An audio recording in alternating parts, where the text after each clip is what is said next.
রমজান মাসে আসরের টাইমে ফাফা করে বিড়ি টানছিল, আর মাগরিবের সময় ইফতার করার টাইমে তখন বেশ বেটা দাঁতন ঘুষছে, খুব মেসওয়াক করছে। ওকে বলছি, চাচা আসরে তো বিড়ি খাচ্ছিলে, এখন দাঁতন ঘুষছো তার মানে? বলে অল্প বয়সে মৌলবি হয়ে গেছো, তোমরা বুঝবা না। বলুন না হিকমতটা কি আছে? বলে দেখো বাবা, এতই তো রোজা না রেখে একটা পাপ করে ফেলেছি, তো ইফতারটা ছেড়ে দিয়ে কি আর একটা পাপ করবো? এর লেগে ইফতার ছাড়ি না। মানে যুক্তি বিশাল, বুঝেছেন? জিজ্ঞেস করলে বলছে আল্লাহ যখন হেদায়াত করবে তখন হবে। আচ্ছা বলুন তো দেখি, হেদায়াতের মালিক কে? আল্লাহ। কিন্তু আপনি ঘরে বসে থাকবেন আর বলবেন আল্লাহ যখন হেদায়েত করবে তখন হয়ে যাবে, ওরকম করলে হবে না। হেদায়েত কি তোমার মামার বাড়ির আবদার পেয়েছো যে বাড়িতে বসে থাকবে আর আল্লাহ তোমার ঘরে ঢুকে হেদায়েত করে দিবে? না না না, তোমার মতন বান্দা এলেই বাকি, না এলেই বাকি। এলে তোমার ভালাই হবে, না এলে তোমার খারাপই হবে। কিন্তু আমার আল্লাহ অপশন দিয়েছে, বান্দা শোনো, হেদায়েতের মালিক হলাম আমি আল্লাহ, কিন্তু আমার জরুরি নয় কাউকে জোর করে হেদায়েত করতে যাব। কিন্তু অপশন আছে, কোন বান্দা বান্দি যদি হেদায়েতের উদ্দেশ্যে আমার দিকে এক ধাপ এগিয়ে আসে, তার দিকে আমার কুদরত 10 ধাপ এগিয়ে যাবে। বুঝলেন? সুবহানাল্লাহ বলেন। আমার কথা বুঝতে পারছেন তো? বুঝতে পারছেন? অসুবিধা হয় না? ভালো করে বুঝবেন।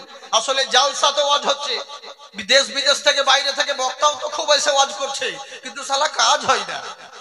কেন বলুন তো? কারণ প্রবলেম হচ্ছে আমাদের সিস্টেমের গন্ডগোল। বাসে অনেক মানুষ আছে বউয়ের সঙ্গে ঝগড়া করে পারে না, এখন বাসে প্যাসেঞ্জার বিড়ি খেচ্ছে, এখন দেখছি একে এখন যত পারবো এর পিছনে রাগঝাড়ি। তো যে বিড়ি খাচ্ছিল, ধূমপান করছিল, তাকে বলছে ভাই দেখতে পাস না বাসে লেখা রয়েছে বাসের মধ্যে ধূমপান নিষেধ। তো বলছে শোনো পাশে কি লেখা আছে দেখো। বলে কি?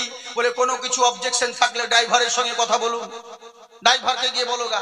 ড্রাইভার কাছে গিয়ে বলছে ড্রাইভার স্যার দেখেছেন বাসের মধ্যে ধূমপান করছে, সিন ক্রিয়েট করছে, অভদ্রতামি করছে, কিছু বলতে পারছেন না? তো ড্রাইভার স্টিয়ারিং ধরে বলছে নিচে দেখ বোর্ডে কি লেখা আছে। তো ওখানে লেখা আছে গাড়ি চালানোর সময় ড্রাইভারকে কেউ ডিস্টার্ব করবেন না। তাই দেখছে তাহলে কন্ট্রাক্টরকে বলি, যে পয়সা নিচ্ছে ওকে বললেই কাজ হবে। কন্ট্রাক্টরকে বলছে কন্ট্রাক্টর স্যার। বলে কি? বলে বাসের মধ্যে আপনার প্যাসেঞ্জার বিড়ি খাচ্ছে, আমাদের প্রবলেম হচ্ছে, ধূমপান লেখা নিষেধ তাও বিড়ি খাচ্ছে, কিছু বলতে পারছেন না। তো কন্ট্রাক্টর বলছে পিছনে দেখ কি লেখা রয়েছে। পিছনে দেখছে তো ওখানে লেখা রয়েছে বাসের মধ্যে কেউ সিন ক্রিয়েট করবেন না, ভদ্রতা বজায় রাখুন। ই দেখছে শালা লেখা তো ঠিক আছে রে, কিন্তু এর যে সিস্টেমের গন্ডগোল, মৌলবি তো ওয়াজ ভালো করছে রে, কিন্তু কেন কি জানে কি হচ্ছে প্রবলেম। শ্রোতারা যে ভুল শুনছে তা নয়, কিন্তু কোনো কাজই হয় না, সিস্টেম হয়ে গেছে আলাদা। বুঝলেন? সিস্টেম হয়ে গেছে অন্যরকম। এটাই হচ্ছে আমাদের প্রবলেম। এই জন্য বলছে সোনামুখী ভালো করে বুঝুন, ভুল বুঝবেন না। মা বোন, আমার সোনামুখী মা বোনেরা, তোমাদের তো খুশি করা দরকার। সরকার তোমাদেরকে অফার দিয়েছে, 500 ছিল এখন তো 1000 পাচ্ছে মনে হয়। তবে একটা অনুরোধ করব তোমাদেরকে, নতুন গাছের ফল ধরলে মৌলবীকে দিতে হয় ফাতিহা করতে। তো নতুন যখন বেতন পেছো তো প্রথম বেতনটা এই জালসাতে দান করিও সোনা। তোমাদের জন্য দোয়া করব, ভুল করে যেন অন্য জনের অ্যাকাউন্টে টাকা তোমাদের অ্যাকাউন্টে ঢুকে যায়। হ্যাঁ জি, আরো যেন বাড়ে। আর যদি টাকা না দাও তো এমন দোয়া করবো শেষবেলা ফিঙ্গার তোমার মিলবে না, ওই আঙ্গুলের ফিঙ্গারও মিলবে না, টাকাও পাবে না, সব চিচিং ফা। এলেগে বলছি সোনামুখী তোমরা মন দিয়ে শোনো। আজকে খুব সুন্দর আল্লাহ পাক যদি বলাই তো তোমাদেরকে ওয়াজ শোনাবো। ওরে আমাদেরকে অলরাউন্ডার বলা হয়। আল্লাহ হাজারো কোয়ালিটি দিয়েছে। আপনি 365 দিন যদি একই স্টেজে প্রোগ্রাম করান, 365 রকমের কোয়ালিটি বের হবে। আপনি বুঝতেই পারবেন না যে ওই মালটাই কিনা। গত বছর এক ধাঁচে হয়েছে, আজকে আলাদা ধাঁচে দিচ্ছি ইনশাআল্লাহ। যা নিবেন সব পাবেন, শুধু মাল বের করতে পারলেই হলো। পয়সা দিবেন তো? হ্যাঁ তাহলে ঠিক আছে। আসলে মানুষের কাছ থেকে রুহু বের করা সহজ, রুপিয়া বের করা সহজ নয়, বুঝেছেন? এই হচ্ছে ব্যাপার। হাত উঠিয়ে বলেন আল্লাহু আকবার। তাই আমার আল্লাহ বলে বান্দা শোনো, তোমরা কামিয়াবির পিছনে দৌড়ে বেড়াও, লাভবান কামিয়াবি কোনো মোল্লার দরবারে পাওয়া যায় না। আল্লাহ কোথায় পাওয়া যায়? মহান আল্লাহ বলছে বান্দা শোনো, কামিয়াবি পেতে হলে কোনো মোল্লার দরবারে গিয়ে লাভ নেই। একটাই দরবার আছে, যেটা হলো নবী রাসূলুল্লাহর দরবার। নবীর দরবারে যদি চলে যেতে পারো তাহলে তোমরা কামিয়াবি হবে। কামিয়াব হয়ে গেলে, হেদায়েত পেয়ে গেলে কি লাভ হবে? তখন আমার আল্লাহ বলছে বান্দা শোনো, মান কানা লিল্লাহি কানা আল্লাহু লাহু। যারা আল্লাহর হয়ে যায় সারা দুনিয়া তাদের হয়ে যায়। বান্দারে কি দিই নাই তোদেরকে? আজকে পেট্রোলের খনি কোনো কাফেরের পায়ের তলায় দিই নাই, দিয়েছি তো মুসলমানের পায়ের তলায়। আজকে ডিজেলের খনি কোনো কাফেরকে দিই নাই, দিয়েছি মুসলমানের পায়ের তলায়। সোনার খনি, গ্যাসের খনি, দামি দামি খনিজ দ্রব্য কোনো কাফেরকে দেয় নাই, আল্লাহ দিয়েছে তো মুসলমানের পায়ের তলায়। আমার আল্লাহ বোঝাতে চাইলেন, জগৎবাসী শোন, দুনিয়াকে নেতৃত্ব দেওয়ার জন্য যা যা প্রয়োজন লাগে আমি আল্লাহ সবই দিয়ে দেব। শর্ত হলো একটা, তোরা শুধু আমার গোলাম বেনে যা, সারা জগৎকে তোদের গোলাম বানিয়ে দেব। তোরা শুধু আমার গোলাম বেনে যা, সারা জগৎকে তোদের গোলাম বানিয়ে দিব। তুমি কি জানো না, যারা আল্লাহর গোলাম হয়েছে, পশু পক্ষী সবাই তাদের গোলাম হয়েছে। মদিনা মুনাওয়ারাতে আমার নবী মুস্তাফার বিদায় নেওয়ার পরে সিদ্দিকে আকবর গদিতে বসলেন। উনার বিদায় নেওয়ার পরে উমারে ফারুক রাদিয়াল্লাহু তাআলা আনহু গদিতে বসলেন। শাম থেকে চিঠি পাঠালেন, ওগো হুজুর আসসালামু আলাইকুম। বলে ওয়ালাইকুম আসসালাম। হুজুর, আমাদের দেশের যে গভর্নর হাউসে আমাদের নেতা ছিল, নেতা এখন দুনিয়া থেকে বিদায় নিয়েছে, আমাদের পোস্টটা এখন খালি পড়ে রয়েছে, আমাদের গদি এখন খালি রয়েছে। তাই চিঠি পাওয়ার সঙ্গে সঙ্গে একটা যুবক দেখে শক্তিশালী নেতা করে পাঠাবেন। এখানে যুবক কেন বলল? গ্রামের লোকরা বলল, হুজুর কমিটি মেম্বাররা এরা আলোচনা করে চিঠি লিখেছিল, বলেছিল হুজুর আমাদের দেশে রাহাজানি শুরু হয়ে গেছে, আমাদের দেশে লুটমার অত্যাচার শুরু হয়ে গেছে, খুন খারাপা হয়ে গেছে হুজুর। তাই যেমন তেমন কোন নেতা করে পাঠাবেন না, যুবক দেখে শক্তিশালী করে একটা নেতা করে পাঠাবেন। উমারে ফারুকের কাছে চিঠি পৌঁছালো। চিঠি পাওয়ার সঙ্গে সঙ্গে উনি উত্তর লিখে দিলেন, তোমরা চিন্তা করো না, তোমরা টেনশন করো না, আগামী জুম্মার দিনে আমি তোমাদের কাছে একটা নেতা পাঠিয়ে দেব। সুবহানাল্লাহ। মন দিয়ে শুনুন, নেতা পাঠিয়ে দেব। এবার গ্রামের লোক জুম্মার দিন যখন হয়েছে, সবাই গ্রামের রাস্তা, যেই রাস্তাটা গ্রামে প্রবেশ করছে ওই রাস্তার মোড়ে সমস্ত গ্রামের লোক দাঁড়িয়ে গেছে। আমরা যেমন বক্তা যখন আসে তখন বক্তার ওয়েলকাম জানানোর জন্য, সম্মানের জানানোর জন্য অনেক কমিটিরা দাঁড়িয়ে থাকে রাস্তার ধারে, বক্তা নামবে, বক্তা আসবেই বলে। তো এরাও কিন্তু অপেক্ষা করছে আমাদের মদিনা থেকে নেতা আসবে বলে। আহারি আল্লাহু আকবার, চিন্তা করুন, ঈমান তাজা হয়ে যাবে। নেতার অপেক্ষায় দাঁড়িয়ে রয়েছে। আমি হিন্দু ভাইদেরকে বলবো, হিন্দু খ্রিস্টান জৈন যে কোনো ধর্মের মানুষ হন, আপনারা সকলে আমার ওয়াজ শুনতে পাবেন। বহুত ঋষিদেরকে পড়েছেন, বহু দেবতার জীবনী পড়েছেন। আমি কসম দিলাম আপনাকে, যে মহান স্রষ্টা আপনাকে তৈরি করেছে, অনেক জনের ইতিহাস পড়েছেন। একবার আমার ইসলামিক গভর্নরদের ইতিহাস পড়ুন, আপনি যাকে অনুসরণ করবে আপনাকে সেই পথটাই স্বর্গে নিয়ে যাবে। বুঝলেন? যাকে ফলো করবেন।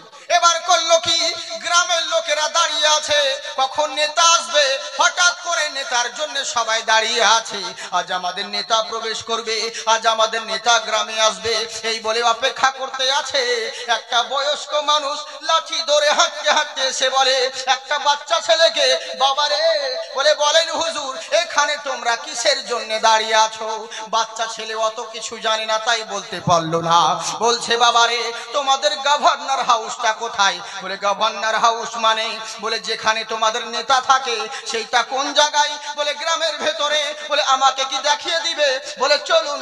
সঙ্গে করে বাচ্চাটা যখন ওনাকে নিয়ে এলো, গ্রামে নিয়ে আসার পরে গভর্নর হাউসের সামনে বলছে হুজুর এই দেখুন, এটা হলো আমাদের গভর্নর হাউস, এখানে আমাদের নেতা থাকে।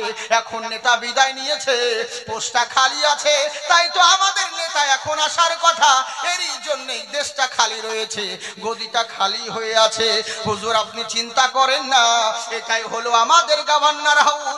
তখন উনি বললেন, বাচ্চারে, বলে বলেন কি বলছেন? বলে ওই গ্রামের মোড়ের মাথায়, গ্রামের যত লোক সবাই মোড়ে কেন দাঁড়িয়ে আছে, কি ঘটনা একটু বলো। বলে হুজুর আমি যতটুকু জানি, আজকে মদিনা থেকে উমারে ফারুক নেতা পাঠাবে, তাই আমাদের নেতা আসার কথা, এরই জন্য সবাই ওয়েলকাম জানানোর জন্য, স্বাগতম জানানোর জন্য সবাই গ্রামের বাইরে দাঁড়িয়ে আছে। তখন বয়স্ক লোকটা বললে, এই বাচ্চা শোনো, ওদেরকে গিয়ে বলে দাও তোমরা যেই নেতার জন্য অপেক্ষা করছো ওই নেতা অলরেডি আগেই চলে এসেছে। আগে চলে এসেছে, চিন্তা করতে পেরেছে? আগে নেতা চলে এসেছে। বাচ্চা গিয়ে ওদেরকে বলছে, এই তোমরা কার জন্য দাঁড়িয়ে আছো? বলে কেন জানিস না আজকে যে আমাদের নেতা আসবে? বলে ওই নেতা তো অনেকক্ষণ আগে চলে এসেছে। গ্রামের লোক অবাক, কখন নেতা চলে গেল রে চোখের সামনে দিয়ে? আমরা তো গ্রামে মোড়ে দাঁড়িয়ে আছি, কখন নেতা গেল? আসলে আমাদের মতন তো নেতা নয় যে সামনে 10খানা বাড়ি, পিছনে সাইরেন আর পুলিশের গাড়ি, এরকম তো নেতা নয়, বুঝেছেন? ইসলামিক নেতা, ইসলাম গভর্নর, বুঝেছেন? এরা চোর, এদের ভয় আছে বলে বডিগার্ড রাখতে হয়, কিন্তু ইসলামিক নেতা তো তারা তো চোর নয়। ইসলামিক নেতা চলে এসেছে বলে কোনো সাইরেন নাই, কোনো ঘটনা নাই, কখন নেতা চলে গেল? দেখি গ্রামের লোক বলছে চল চল চল চল চল চল দেখি গভর্নর হাউসে। গভর্নর হাউসে গিয়ে দেখছে একটা বয়স্ক মানুষ লাঠি ধরে দাঁড়িয়ে আছে। বলে আসসালামু আলাইকুম। ওয়ালাইকুম আসসালাম। মান আনতা, আপনি কে বলেন? তখন উনি বলছে শোনো, আমি হলাম মদিনা থেকে আমির আল মুমিনিন উমারে ফারুক পাঠিয়েছে তোমাদেরকে নেতা করে, তোমাদের নেতা হিসেবে আজকে পাঠিয়েছে। বলে তাই নাকি? বললে হ্যাঁ। যারা চিঠি লিখেছিল কমিটি মুরল মাতব্বর, এদের মন খারাপ হয়ে গেল। কেন খারাপ হলো জানেন? এরা বারবার বলেছিল একটা যুবক দেখে শক্তিশালী নেতা পাঠাবেন, কারণ আমাদের দেশে ডাকাতি রাহাজানি মারামারি খুন খারাপা অনেক বেড়ে গেছে, তাই যুবক দেখে শক্তিশালী নেতা করে পাঠাবেন। কিন্তু এমন লোককে পাঠালো নিজে ঠিক মতন দাঁড়াতে পারে না, লাঠির ভর করে দাঁড়িয়ে আছে, আর এরকম বয়স্ক মানুষকে নেতা করে পাঠিয়েছে। এই জন্য তাদের মন খারাপ হয়ে গেল। কিন্তু কি করবে, আর উপায় নাই। ও মদিনার উমারে ফারুক যখন পাঠিয়েছে মেনে তো নিতেই হবে। দিল্লি থেকে মোদি যখন পাঠিয়েছে ওকে দেখে লাভ নেই, বেটা চোর হবে না ডাকাত হবে। এখন মোদি যখন পাঠিয়েছে তখন তো মেনে নিতেই হবে।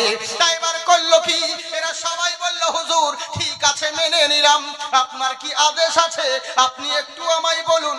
তখন উনি বলছে শোনো, এই গ্রামবাসী সবাই কান খুলে শোনো, এতদিন যা করেছো চুরি চামারি রাহাজানি ডাকাতি খুন খারাপি সব যা কিছু করেছো ও সব ভুলে যাও। আজ থেকে যেন অন্যায় না হয়। আমি যতক্ষণ আছি কেউ অন্যায় করবে না, অত্যাচার করবে না, জুলুম নির্যাতন আর হবে না। কেননা আমি তোমাদেরকে বললাম আজ থেকে এশার নামাজ পড়ার পরে সবাই যে যার নিজের বাড়ি চলে যাবে। রাত্রে বেলায় বাড়ির বাইরে কেউ বের হবে না, আর ফজরের আজান পরে সবাই বাড়ি থেকে বের হবে। কিন্তু হ্যাঁ, আমার কথা অমান্য করে রাত্রে বেলায় বাড়ির বাইরে যদি তোমরা বেরো, আমি কথা দিলাম কেউ জিন্দা বাড়ি ফেরত যাবে না। এই কথা বলছেন। যারা ডাকাত ছিল মুচকি মুচকি হাসছে, এতে তো বড় বড় বুড়িয়ে গেছে, আবার দেখো বড় বড় ভাষণ যাচ্ছে, নিজেই তো ধাক্কা মারলে পড়ে যাবে, আবার বড় বড় ভাষণ যাচ্ছে। মানে ডাকাতের খুব আনন্দ। কেন বলেন তো? এই বয়স্ক থেকে তো ওদের খুব আনন্দ, মানে অ্যাভয়েড করে দিল, কোনো গুরুত্বই দেয় না। কিন্তু এই বেটারা জানে না যে পৃথিবীর বুকে সবচাইতে শক্তিমান কোনো পরমাণুর নাম নয়, কোনো AK-47 নাম নয়। পৃথিবীর সর্বশক্তিমান জিনিসের নাম হলো ইমান। যার ইমান মজবুত রয়েছে তার কাছে সবকিছু আসান রয়েছে। সুবহানাল্লাহ। বুঝেছেন? কিন্তু আমাদের দেশের এই অবস্থা কেন? কারণ আমাদের ইমান কমজোরি। ইমান কমজোরি হয়ে গেছে। আমরা তো নামের মুসলমান গো, আমরা তো শুধু নামকে আসতে মুসলমান। মুসলমানের উপরে এত অত্যাচার কেন হুজুর? মুসলমানের উপরে এত জুলুম কেন হচ্ছে হুজুর? বলে আগে খুঁজে দেখো এরা মুসলমান আছে তো। বুঝেছেন? মুসলমান আছে তো। একটা ছোট্ট ওয়াকি আপনাদেরকে বলে দিই, 2 মিনিটের জন্য শিক্ষার লেগে বলে দিচ্ছি, বুঝলেন? আচ্ছা বলুন তো দেখি, এখন তো ভারতবর্ষে বহুত মুসলমান, কিন্তু যখন মুসলমান ছিলই না তখন কি হয়েছিল? হিন্দুস্তানের বুকে যখন খাজা গরিবে নওয়াজ আগমন হয় তখন কার রাজত্ব ছিল? পৃথ্বীরাজের রাজত্ব ছিল। বাহ!